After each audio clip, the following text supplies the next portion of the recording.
So in these talks, we're approaching three very big words: health, healing, and wholeness. And we'll reflect on these. They're big words with big layers of meaning, of course, but they essentially point to the same thing. There are three aspects of the truth of human being, what it means to be human. And we'll explore these, of course, in the light of meditation. A few years ago, we were sitting in this room at the end of the retreat, and a woman who was, I suppose, a tourist visiting, Italian woman, just walked in and took a seat at the back. And she was listening to the conversation that we were having at the end of the retreat. And when it came, I don't know, anyway, she made some contribution, and she was clearly moved by what she was hearing and feeling in this group of meditators after a week of meditation. And she shared with us a very poignant story where she said that she had lost her two children in a car crash. She'd been told, I think in the morning or in the middle of the night, that one of her children had died. The other one was very seriously ill, and she rushed to the hospital and to find that her son had also died.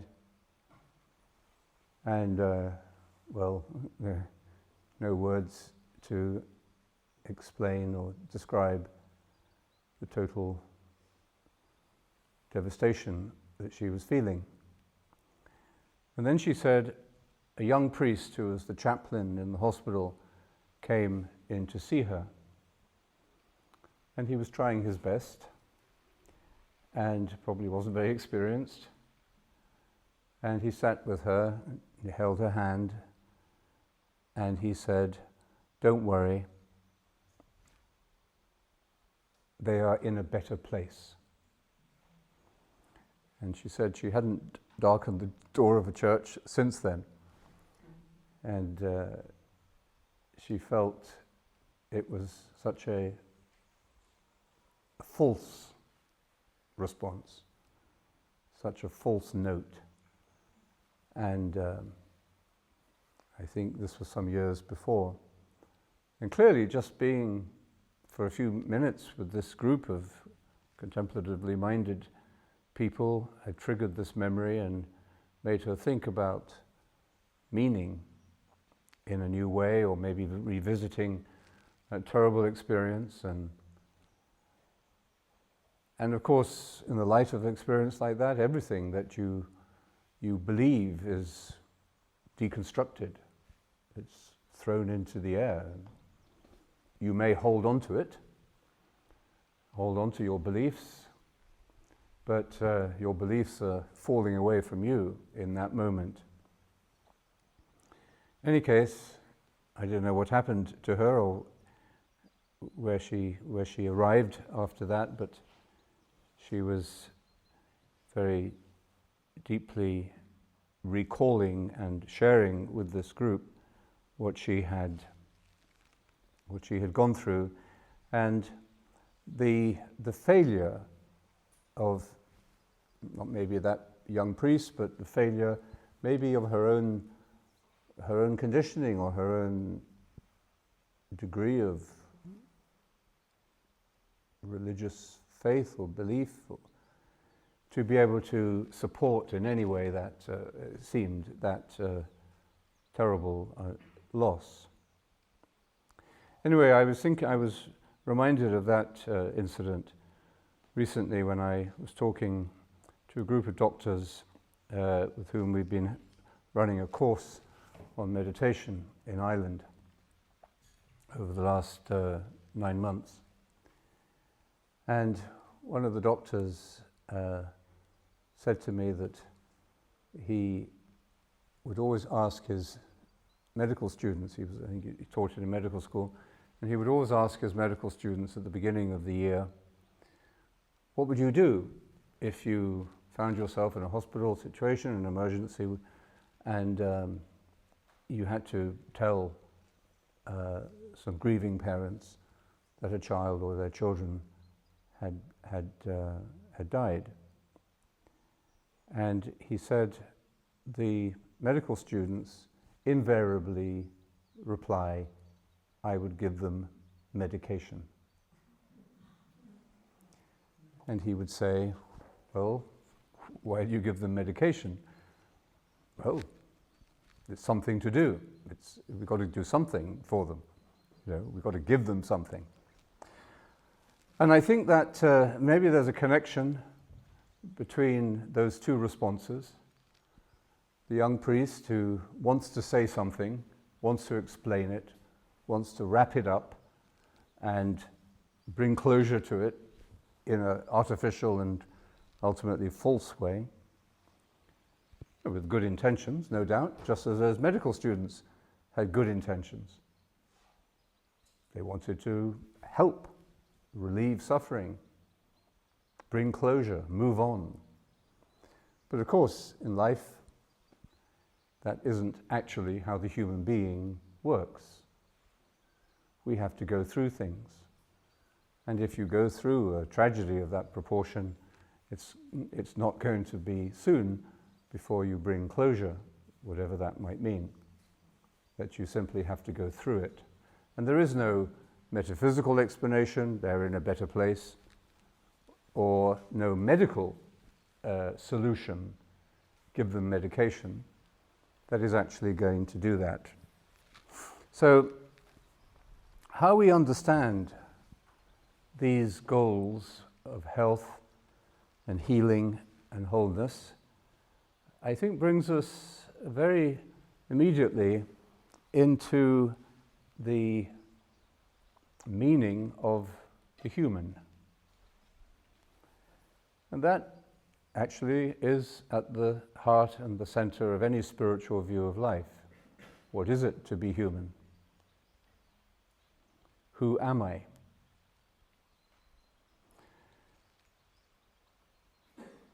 These questions are questions that we live with. We have responses to them, but there are no real answers to them. And the way we respond to these questions is going to be a measure of how alive and conscious we are. Do we see the spiritual journey, our spiritual practice, as part of our life?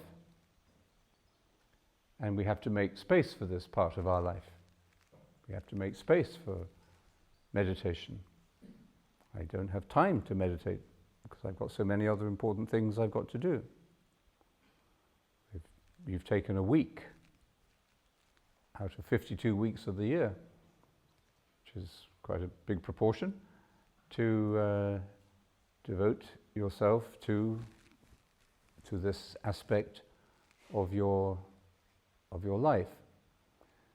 But does that really make sense? That you sort of treat the spiritual aspect of your life as if it were developing, your language ability or a skill of some other kind, and you want to become a better Italian speaker, or you want to become a better engineer or a better medical practitioner, or whatever it is, and so you devote a certain amount of time to this aspect of your life, and because it's an important aspect, it's a priority, you've decided it's a priority, therefore you give more time to it. But does that really ring true? Does that really make sense? That the spiritual aspect of life is just one of these aspects that we need to make space for along with all the other aspects of our lives that clamour for our time and attention. Wouldn't it be more healthy, we'll use that word a lot I think this week, wouldn't it be more healthy to say that life is a spiritual journey? And it's made up of many different aspects. It will have many different seasons. And it will lead us into deep and dark places and into marvelous heights and bright places. But the whole of our journey of life, the whole lifespan, which has been significantly increased in the 20th century from 26 to 81. So, we're going to have a lot more time, most of us, to explore this meaning of life. So if we see life as the spiritual journey, then I think it rearranges the furniture and our sense of priorities come into focus in a different way. How we understand and pursue these goals of health, healing and wholeness, I think we'd all agree these are essential, meaningful aspects of life. Health covers really every aspect of our existence, both physical and psychological. Those of you who have or are suffering from some physical illness or are frightened of suffering from one will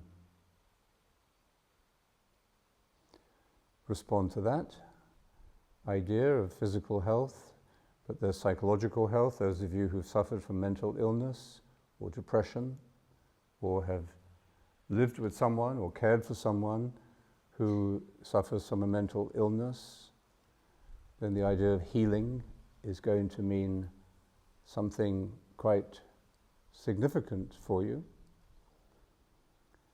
And all of us, which is why we're here, would recognize there is a third dimension to the human, the spiritual dimension, which we can't separate from the other two any more than we can separate the other two from each other.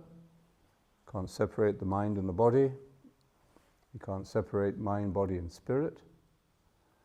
So we all have some interest in and desire to know more about and to experience more deeply the meaning of spiritual wholeness.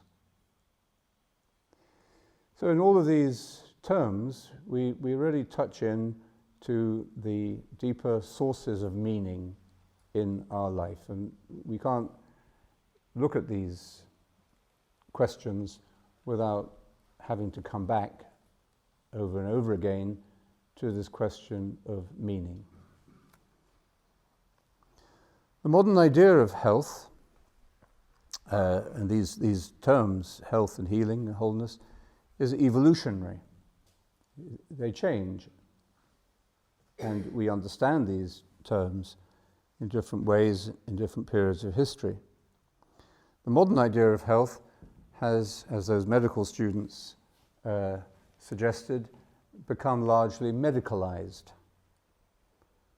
In other words, health is something that is provided by a health provider. We use this expression, health providers or health care, giving health. These are the people you go to or the places you go to when you're sick. And then they will give you health in return. Our expectations in this respect are completely unrealistic. And they will bring about the bankruptcy of all our economies if they continue to be as unrealistic as they are. So it's not surprising then that people in the medical profession, and we have some of them here with us this week, are deeply concerned and thinking deeply about the paradigm, the meaning of health and health care in the modern world, under modern economic and conditions.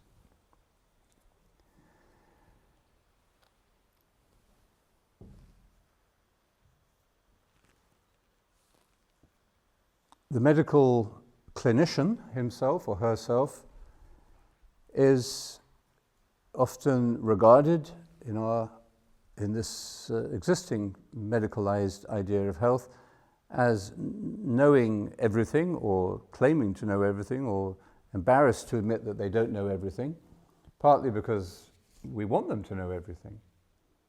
We want to be told what is the problem, so that it can be solved for us by these people who know everything and also who can do everything. That's what we want. And if they fail us, then, well, we get very angry with them. But these clinicians, these carers, basically they're healers rather than magicians, but sometimes they've been pushed into this role of super technicians. If you take your car to the garage and the car still doesn't work when you come out, you get really angry and you take it back and you demand that it be fixed properly by tomorrow. But it's not quite the same with the human body, certainly not the same with the human mind. So the clinicians and the healers, that's why people go into the medical profession, because they have some calling to be healers, something deep within them that's responding to the suffering of others. A friend of mine, who's a doctor, told me, I asked him how he discovered, or what made him want to become a doctor. He said it was when he was about 8 years old, and everybody in his family, everybody in the house, had come down with the flu in a very bad way, except himself. And it was his job to run around caring for them and bringing them cups of tea or whatever. And that was when he realized that I suppose he liked doing it, or it brought something out of him. He's a very good doctor. So the people who go into the medical profession, I think, are called in some way to a healing of and caring for others, and they develop their technical skills and knowledge in order to be able to do that better. Although in the training and in the expectations that are projected upon them, perhaps that initial vocation, and this would apply to other kinds of lifestyle, including the religious vocation, becomes lost or forgotten or covered over with many other stresses and concerns. So the clinician is not as all-powerful or as all-knowing as we would like to imagine them. The question is, why do we like to imagine that we will get that kind of mechanical perfection from those we call healers? Especially as, if you speak to any doctor off the record, they will say that, half the time, I forget what the expression is, it's non-cardiac chest pain, isn't that it? So people come and they say, "Doctor, I'm really suffering from this pain in my chest." So they run all sorts of tests, the heart, the lungs, I don't know, whatever else it would be, and there's nothing wrong. So it's called a non-cardiac chest pain. So, doctor, can you give me something for this non-cardiac chest pain? You've got to give me something. So 50% of the time, perhaps there is no simple, obvious, treatable solution. Why do we want there to be? Why do we medicalize ourselves or problematize ourselves in this way? And then, of course, to go back to those two examples I gave at the beginning, what about death? And is death a medical condition? Do we approach death just in terms of clinical procedures, which ultimately fail? Of course, because death is a failure in the medicalized view of health. The purpose of which is at least to keep you alive. And what about aging? Well, aging is something to, as I suppose more and more people are spending more and more fortunes on denying or resisting or trying to reverse the aging process.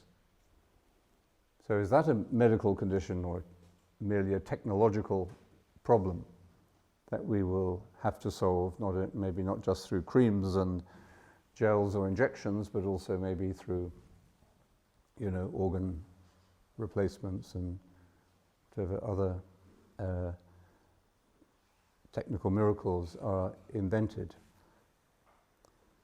Surely death and aging are experiences where we are given a unique and new approach to meaning. And if we deny the reality or the nature of death or of aging or of other forms of suffering or suffering, then we are denying ourselves the very lifeblood, really, of the human journey, which is meaning. It's growing in understanding and in an experiential understanding of the meaning of our existence. These are major sources of meaning for human beings. When they're medicalized, they become stripped of meaning. Now, all of that is not to say that medical science has not made tremendous achievements in the 20th century. As I say, life expectancy has raised, I think, in the Western world from 26 to 81. But, and we've made, we've got rid of some really quite horrific medical practices, like bloodletting. But for thousands of years, bloodletting was the major way in which you dealt with non-cardiac chest pain or anything else. You just took out your scalpel and took out the blood, and the purpose of which was to restore balance to the humours, which was the philosophical or medical explanation of health. There were these things or these entities called humours, and when they got out of balance in the human system, they could be reset by bloodletting. So George Washington died of bloodletting after they'd taken 70% of his blood out of him. And there were still books being written on bloodletting in the 20th century. So we've come a long way in a very short time.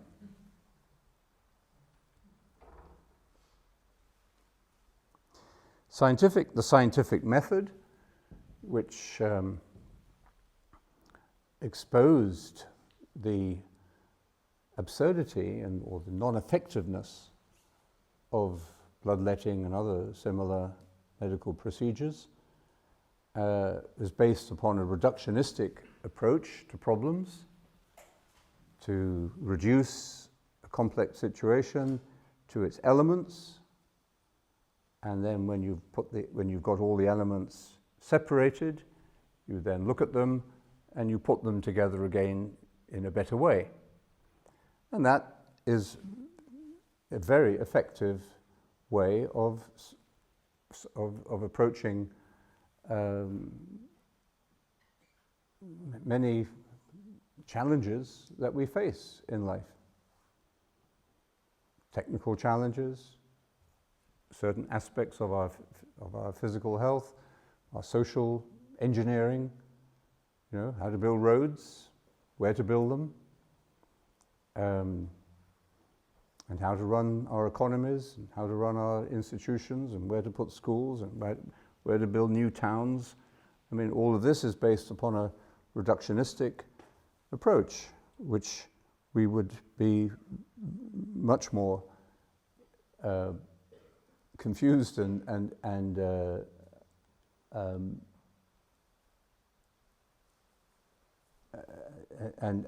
blocked by if we didn't have them. So these mispractices and in these unworkable procedures were exposed by this scientific method, and new procedures and drugs that cure and extend life have taken their place. So, at least 2 cheers for reductionism then, because we are acutely aware of how the reductionistic method has brought advantages, but also we are increasingly aware that it can become counterproductive. It can become so counterproductive that it eliminates the human element, for example, from the healing relationship. We'll look at that idea of the healing relationship a little later as well, not only in terms of the medical profession, but theologically as well. Healing happens in relationship. A young woman told me the other day she had treatment for breast cancer, and she went back to see her doctor, and when she went into the room, he was looking at her file. His computer was on and he was looking at her file, and he was still looking at the file, and he said, sit down. And still looking at the file, not having looked at her yet, he said to her, have I seen you before? And she said, no, but I saw you. Because the last time I was here, you didn't look at me either. So that put him on his back foot, so he started to say, well, I'm very busy, I have to see so many people every day, I'm sorry, but But that loss of the healing relationship is something that concerns us deeply, and probably also, almost certainly, affects the healing process. That sense of connection and trust, that means of communicating compassion within boundaries, but that relationship that channels compassion and care. That's what the word medicine comes from, in a way. The prefix med, as in meditation, means care and attention. And we all know that we feel better when we receive other people's attention, and when we feel that we are being cared for when we are in need. And when the shoe is on the other foot, and it is our responsibility or opportunity to give attention, to pay attention, we would all like to be able to do that generously and effectively, because we can see and we know the effect that has on the other person in their need. That care and attention, even if it doesn't cure you of every ache and pain, or even if it doesn't keep you physically alive, that care and attention is essential healing work, because it makes you feel more whole. It makes you feel more human and loved, of course. So this reductionistic method, the reduction of medicine to science and techniques and procedures, which really reduce the human being just to the elements of their illness and neglect the human element altogether, or the whole person altogether, that has been effective at one level, very effective, but it's now, I think, increasingly being seen as counterproductive. 10% of children in the US are on Ritalin. There's a New York Times article, a long one, exposing the, it was actually done by the, it began with an interview with the doctor, American doctor who first diagnosed attention deficit disorder. And he was complaining how his diagnosis and his research had been sort of hijacked by the pharmaceutical companies. I know there are some pharmaceutical company people here, so they're not all bad, and I can say that. But it certainly is an aspect of modern medicine that illness has been commercialized, cashed in on. These drugs for attention deficit disorder are being marketed not only to children directly to make them feel that they can get better results at school, to their parents, because their parents are also are made to realize they're suffering from attention deficit disorder, and because they want their children to succeed. So everybody ends up on it. And couples with marital difficulties are also being targeted by the advertising because there was a famous advertisement of a couple, and one of them has a blank face. I mean, there's no features on the face at all. And this is the one who's not paying attention. So, and the relationship is clearly in trouble. So, take the pill and your relationship will become successful and beautiful and healthy again. So, then there was the case of actually a nurse on this course I mentioned, who has been, was I think for 17 years, I think she said she was head of intensive care unit. And she recently resigned from it, went into another branch of medicine, because she said, I know that we've saved many lives in the ICU over the years, but she said, increasingly I realized that we were also creating suffering. And she said there was one boy that came in after a motorbike accident, I think, and she said we tortured him for 3 weeks. Sheer torture. And nobody intervened to stop it. Nobody knew what to do, except just to keep on, I don't know, the tests and the emergency procedures, keeping him alive at any cost. So these are serious and deep issues, and of course they're multifaceted, so that it's not easy to come up with one procedural solution for them all. That's why we have to look into the spiritual dimension of health in order to be able, I think, to deal with the imbalance that is clearly happening in the medical idea of health, or the medicalized idea of health.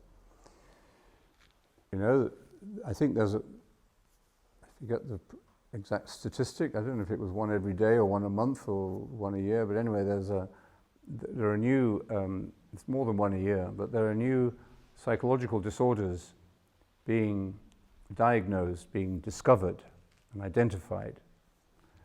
Now, coincidentally, along with the discovery of these new conditions, there is a drug that can deal with it. So, this is the situation we find ourselves in. And it doesn't only relate to the medical profession. That's probably where these examples are coming from. If balance is the ideal of health, then it's also necessary to see or to recover balance in the practice and in the understanding of medicine. And it must be essential in the medical practitioner.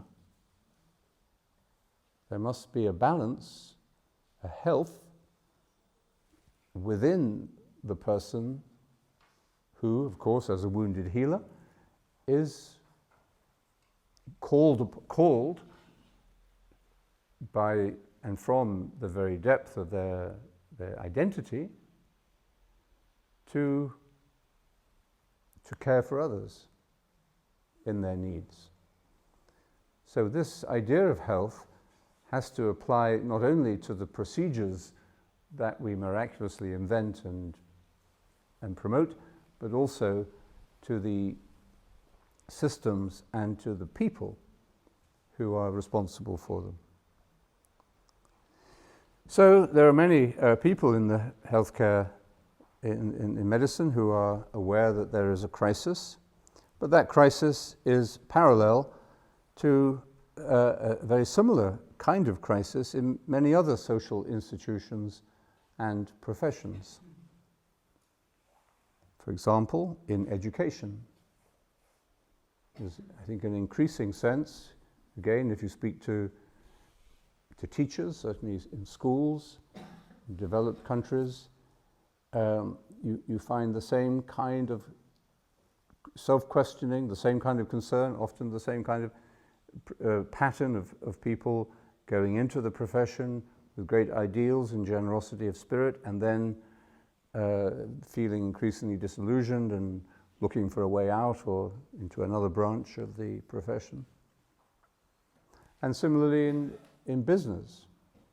I mean, we all know what imbalance in the banking profession, the lack of a balance between regulation and unregulated activity.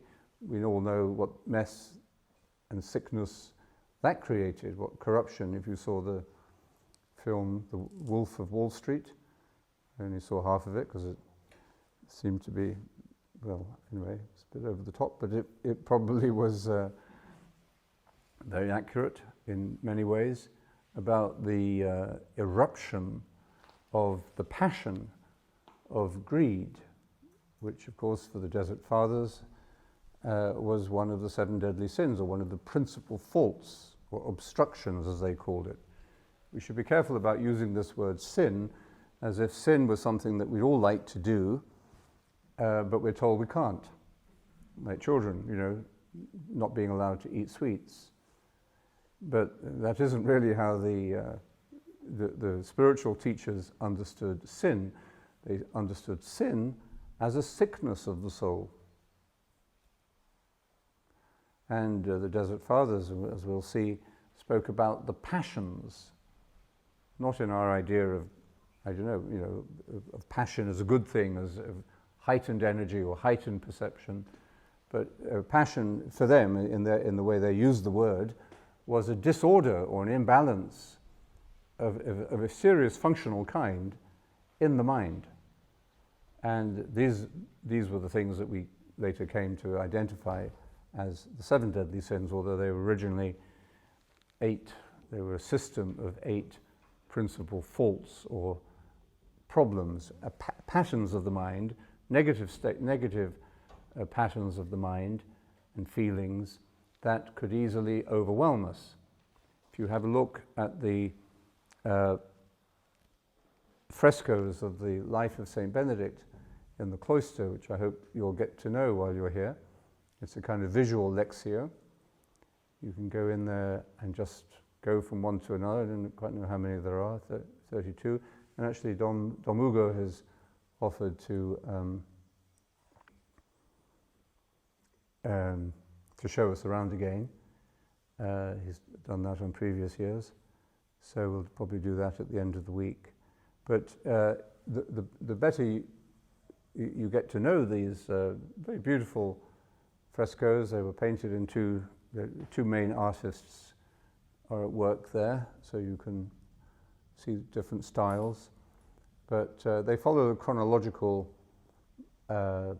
course of the life of Saint Benedict, and which is described in legend, through different legendary moments or mythical moments. But each of them, although they might seem like little miracle stories or rather like folk tales, but look at them a little bit more seriously, and you see that there's a very deep psychological and theological meaning at work in those frescoes.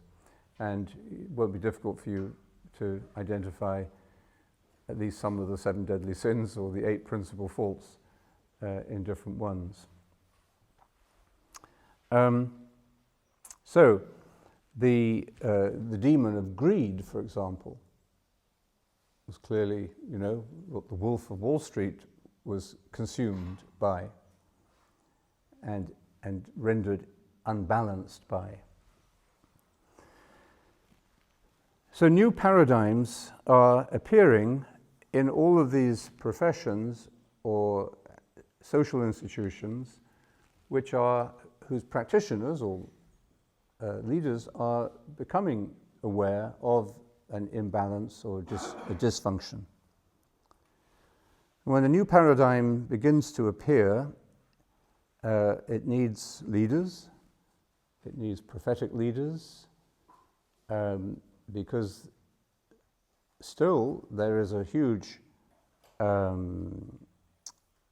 what's the word, not impetus, but there's still a huge force holding the system in its present paradigm. There's a resistance to change, instinctively, intuitively, and it takes leaders, inspired leaders, to be able to see what is happening and to see that change needs to be introduced or needs to be eased in, and new paradigms begin to emerge through the vision and the courage of these kind of leaders. And it's wonderful that in our community we're able to work with many of those kind of leaders. So new paradigms appear as the old ways of seeing and doing become evidently inadequate. Now, just scale that down from the big social and professional picture and just think of it in terms of yourself. I think there aren't many of us here who wouldn't like to change. We've probably got used to certain aspects of our character, certain habits, certain qualities of our personality, and I would imagine, would all identify certain of these, that we would be better, we would be more human and more free and more happy if they could change. And that may well be why we've come to meditation. Because when there is the sense of a need for change, this might take years to become conscious, and even more years for you to do anything about it.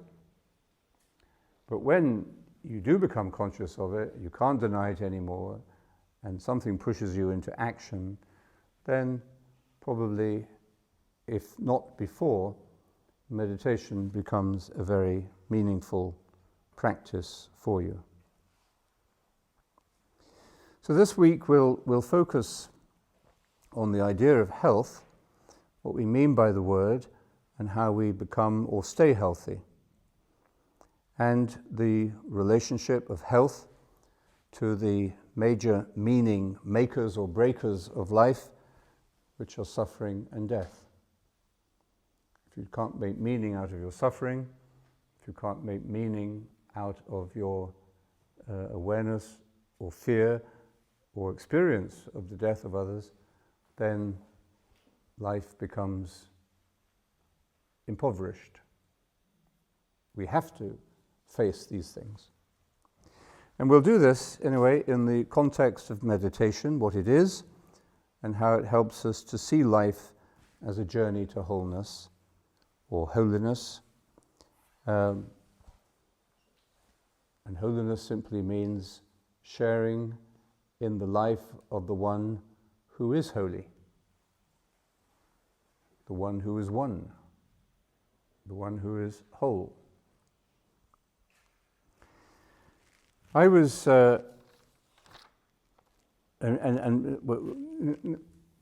many of you who have been meditating for some time will, I'm sure, have a story to tell about how you came to meditation, and you'll remember what it was like when you started. And perhaps you use that story as you share meditation with other people, because that's very effective. It gets people's attention, and it communicates something of your own experience that might touch other people's awareness. And some of you, may be aware, in touch with meditation, but in an on-off kind of way, of a sort of indeterminate relationship, and you would like to develop that relationship with meditation and make it more part of your life, and maybe being here is going to help you to do that, we hope. Well, I can remember when I was first introduced to meditation myself.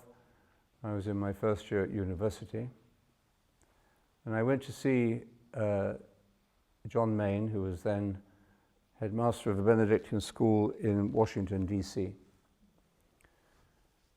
And I didn't go to see him about meditation. I had much more important things on my mind, which was myself. And so I talked about myself on every occasion that I could, and he was a very helpful and generous listener. And at the end of one of our sessions, he did introduce me to meditation. He took me by surprise, and he introduced it in a very few words, in a very light touch, with a very light touch. It wasn't a heavy sell, you've got to meditate, this is going to solve all your problems. So I was taken by surprise, but I was deeply impacted by what he said, perhaps because it was so light. But although I knew this was important, and I kind of sensed this was a life-changing moment, which also took me by surprise. And although I had been reading about meditation, I've been, reading a lot in different spiritual traditions, I shouldn't have been so surprised by what I heard him say, but it must have been not only what he said, but the way he said it that opened me to understand it. In any case, it made a strong impact upon me, but I reacted to it at two completely different levels, and I was completely confused by that. Because at the intellectual level, what he said made no sense to me at all. Didn't understand what it meant. Meditation, okay, I had certain ideas about it, I suppose, but just when he described it in these simple terms that we practice, to lay aside your thoughts and your feelings, and to say your word, well, that was just overwhelmingly too simple for my mind, I suppose, to take. I just didn't make sense. I was looking for something else, Surely, surely you were supposed to evaluate what was happening or observe it and measure it in some way. So that was, intellectually, I was completely mystified and confused by it. But at the other level, which I later came to understand is what we mean by the heart. And I suppose I must have had my heart touched before, but not in that way. I understood it completely. At least I trusted it completely. I knew that this was completely authentic. And at the same time, it awakened within me a passionate desire to experience it. This was a real hunger, a real appetite now to find out and to experience it, because I didn't know what it was intellectually, but I knew that it was something I needed or wanted or was drawn to. So, and that response, I think, is not atypical of how many, or if not most, or if not even all people respond to meditation when they first really encounter it in that way, when it's presented to them or they come across it with authority, when there's authenticity behind the way it's communicated. So it makes us aware then, that first encounter with meditation, of two kinds of knowledge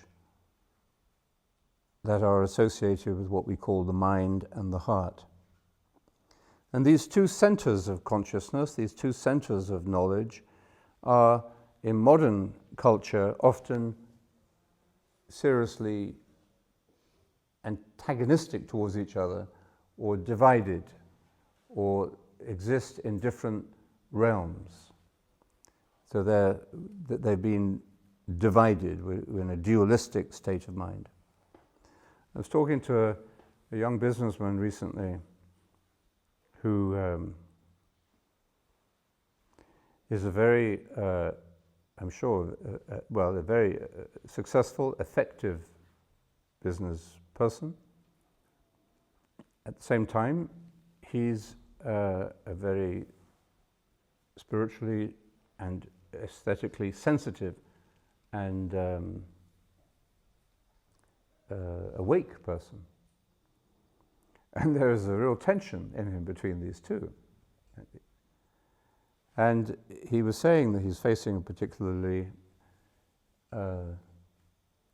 important business decision.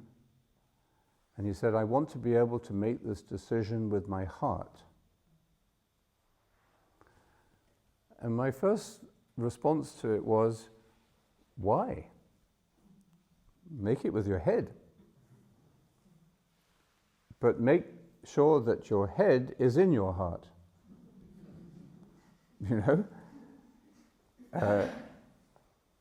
It's a complex, all those sort of decisions are complex. You have to look at all the different factors, economic, financial, and future. And this is how prayer was described in the early church, as bringing the mind into the heart. So it's not separating them, but actually merging them. But the priority, the deeper knowledge, the one that opens up to the biggest panoramic view, is of course from the heart. But don't underestimate the importance of the mind either. In the same way, we don't want to lose the reductionistic scientific method advances that we've made in science. We don't want to go back to bloodletting. So, on the other hand, we would like, doctor, please look at me when you tell me my results. So, the mind has to be in the heart. And that's what prayer means. That's why we have to recover an understanding of the meaning of prayer in our culture today. Not just in the church. I mean, the church is bad enough, but in the whole of the culture. And perhaps this explains why meditation has such a powerful attraction and influence on us today.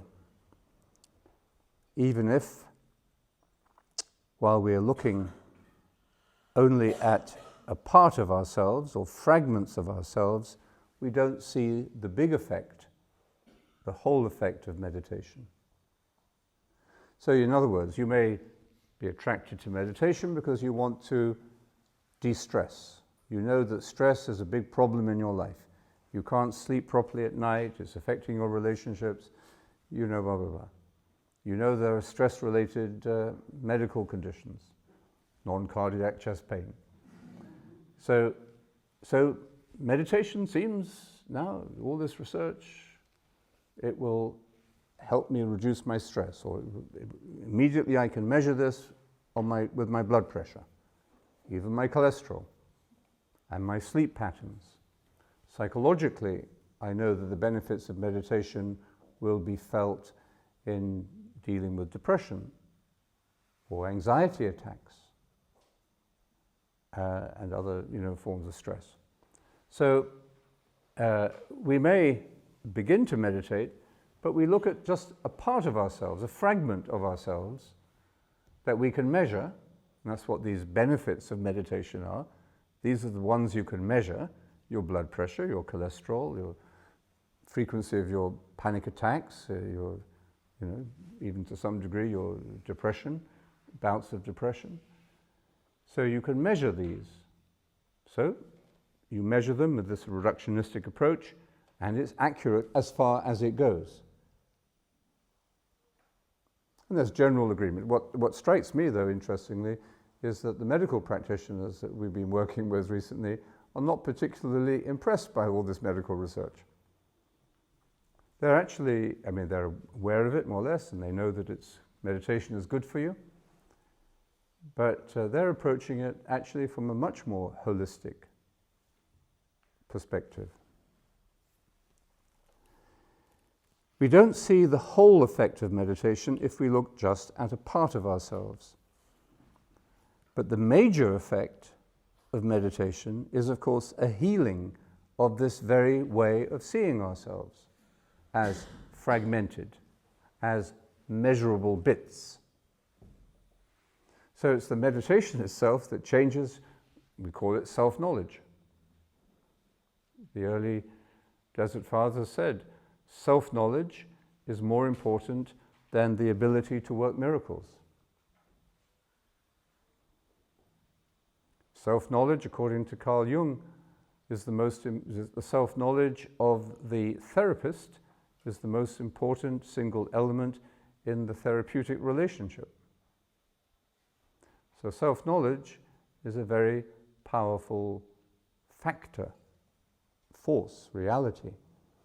Self-knowledge in the Christian tradition is also the condition necessary for our knowledge of God. I cannot know God, which is the ultimate meaning of human existence. I cannot know God without knowing myself. So meditation changes the way we see ourselves. That's perhaps the biggest effect it has. And it serves to heal the fragmented self. It reintegrates, and it leads to a growing sense of wholeness.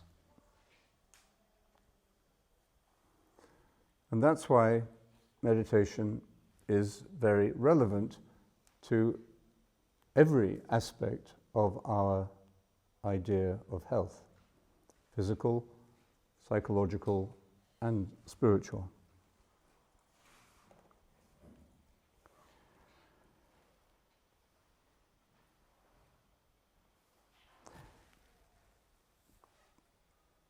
Not opposed to, but complementing our understanding of the benefits of meditation, these are the things we can measure in the fragmented aspects of ourselves, we find also the fruits of meditation, the spiritual fruits of meditation. St. Paul calls the harvest of the Spirit, or the fruits of the Spirit, love, joy, peace, patience, kindness, goodness, fidelity, gentleness, and self-control. Now, why don't we find these in the reductionistic approach? because you can't measure them. How can you measure love or joy or peace or patience or kindness? Nevertheless, you can experience them, and you know that you are changing in this respect, and that these qualities, which with a deeper understanding you can recognize as the qualities of the life of the Spirit flourishing in you. So you know, and even if you don't know at first, the people you live with will know. A friend of mine came to see me once with his son, 17-year-old son, and my friend has a stressful job, and he meditates twice a day, every day, and not just because it helps him deal with stress, but because he wants to be a whole person, the inner and outer aspects of his life to be in harmony, whole. So, but his son, who's 17, meditates, from time to time when he feels like it. And nobody's going to tell him that he should meditate. But while we were together, he did come, and we the three of us meditated several times together. And after one session, my friend left the room, and I was chatting with his son, and then his son said to me, Laurence, I just want to say thank you very much for teaching my dad to meditate. It's made such a huge difference to the whole family. He said, we all support him in his meditation because we see how much better and happier he is as a result. So you may not be the first person to be aware. I told him this, actually. I told my friend this, and I was a bit surprised. He was taken aback a little bit. But at the same time, I think it was an affirmation of his of what he was doing. In the Gospel today that we heard at Mass in the Feast of the Trinity, we heard these wonderful words from the Gospel of John, in giving Jesus these words: God sent his Son into the world, not to condemn the world, but so that through him the world might be saved.